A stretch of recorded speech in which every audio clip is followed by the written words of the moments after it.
making sure that you clip it over the clips, like that. Yeah? And you can just push it down a little bit, like that as well. And that's just going to live in there. And you can occasionally, it's worth occasionally picking it up and looking at your design as well, but you can actually keep it in the stand. Okay? So we've got to think it's for a child, so size is really, really important. We've got to think it's such a small piece of oasis, so we don't want loads and loads of stems. You know, crossing stems, the oasis could crumble. So if you was in an assessment and your foam started crumbling, what would you have to do? Start again. Yeah. Unfortunately, you'd have to start again. I think if your oasis crumbles, it's very, very difficult to save it. Very difficult to save it. So that's why it's very important before you make it that you plan where everything's going first in your mind. Okay? So if you imagine your child's holding it, they're going to be holding it about here. That's a sort of level, not like that. They do, but more like that. So size-wise, you really want to just be that sort of size. Okay? So I'm going to use lever leaf because it's quite a nice point. And you're going to do about 5 pieces. Okay, you don't want to keep, I'm going to give you an example, you don't want to keep the stem really long like this because you imagine all them stems crossing, yeah, it could break. At the same time though, you don't just want like a tiny weeny bit of stem because it's just going to come out and then you're going to end up with this bridesmaid having a load of flowers down the aisle, which is not good. So about that sort of amount is quite good, okay? So you're going to need about 5 pieces that are roughly about the same size to start you on. So what I do is I cut one and then I use that as my sort of template really.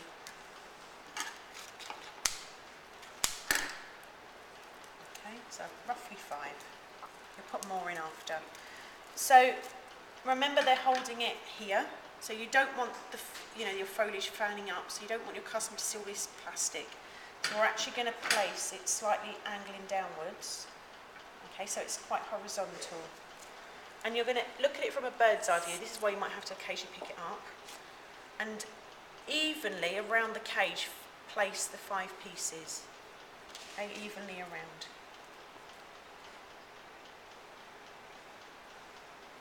Like that. Yeah, so it sort of looks that sort of shape. Okay? The top is where your focal's going to go, here. So we're then going to use smaller pieces of leather leaf just to get my outside edge. And it's important that I foliage my shape first before I touch any flowers, because it gives you a guideline of where you're actually going. So this is like what I call my bottom bit, this is my middle, and this is my top. So I've got like 3 stages to the design. Okay. So I'm placing in them. And then I'm building up. I'm going to leave the centre clear because that's where my focal flower is going. So you don't want to start putting too much foliage in that middle area. Okay, so smaller pieces just in the centre to give it a colour.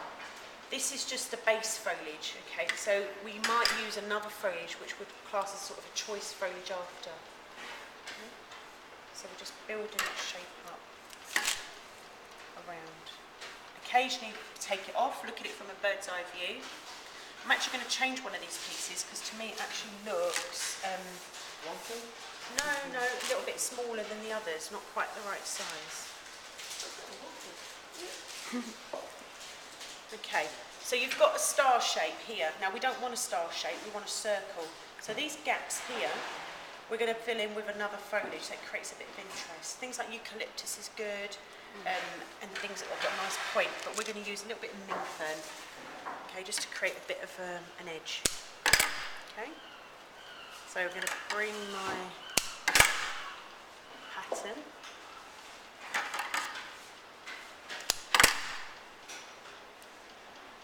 through.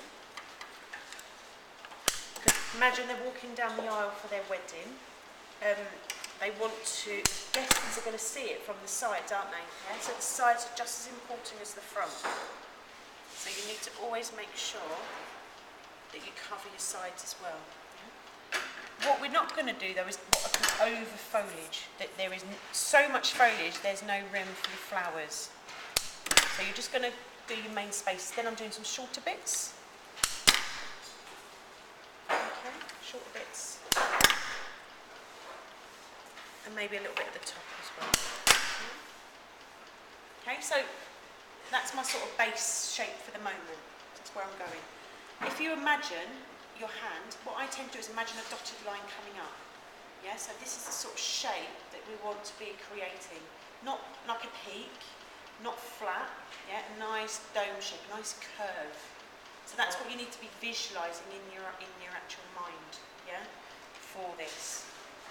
So my first placement, before I do anything else, is going to be my focal flower. Now you could use, I did buy these are quite big, but they are quite pretty. The spray roses you could use as well, if you've got them open, that would also work. We may go, actually, I'm going to actually go for these roses. If they've got anything bruised on here, make sure you just take them off. Remember, this is grooming, so that your client doesn't sort of start complaining that their wedding flowers look like they've gone over. So I'm just going to choose my best rose for my focal, which I think is going to be this one. And I'm going to cut it, not here, because I don't want it sticking out like an antennae, yeah?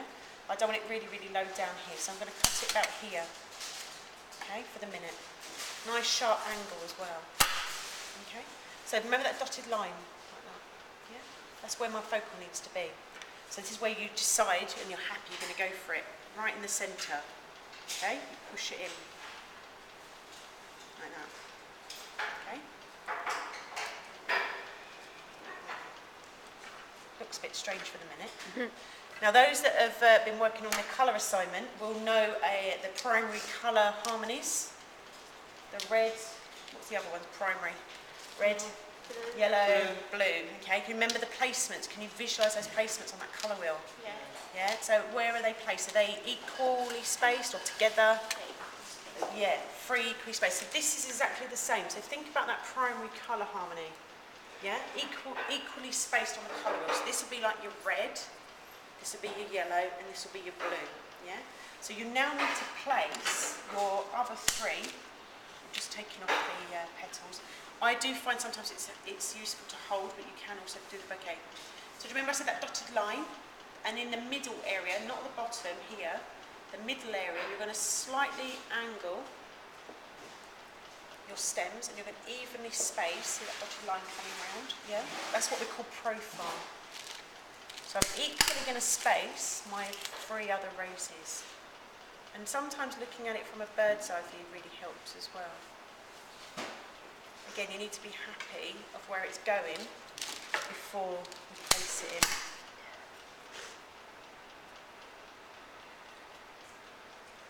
Trim it a little bit more shorter. You don't want them close to the focal flower because they're friends, but they don't want to be really on top of each other. Okay, they want their own space, but Friends, the distance. but they're not lovers. Exactly, that's it. On the form linear, you remembered that one. That's good. So think of the space. They've got to be equal. Yeah, so you don't want that one round here. So you end up with a massive gap. Now it still looks a bit strange at the moment because we haven't built our shape out. So that's our top. That's our middle. Now we're going to work at the bottom. So, things that have got points. Spray carnations are good, Lysianthus is good, freesias are good. Anything that's got nice points, hyacinths are nice as well. You want to create your shape. So you've got a combination of pink and white. You can use what you want, what suits your design. I'm thinking I might tone it down a little bit with a bit of white. So, does anyone remember when you do small things to the outside edge, graduating to the middle, what that word was called, that terminology? Anyone remember? No? Transition? Yeah, it's a word you'll hear. Transition is a word that you'll hear. It's one of the principles of design, and it's when you use your buds to your outside edge, graduate to your open in the middle, which is then normally your openest, which is your focal flower. So your smaller buds of your spray carnations, first of all, place on the outside edge, and use your levelling that you first put in as your guideline. So I'm going to place 5 pieces of spray carnation first of all, and this is in the lower area, okay, so that you get an idea of where you're going with the actual design. So that's my 5. Now I want to make sure I've got white towards the centre, so I'm going to use some more open ones, which are going to be placed in between these roses. Remember that dotted line, yeah? I don't want to be sort of coming out here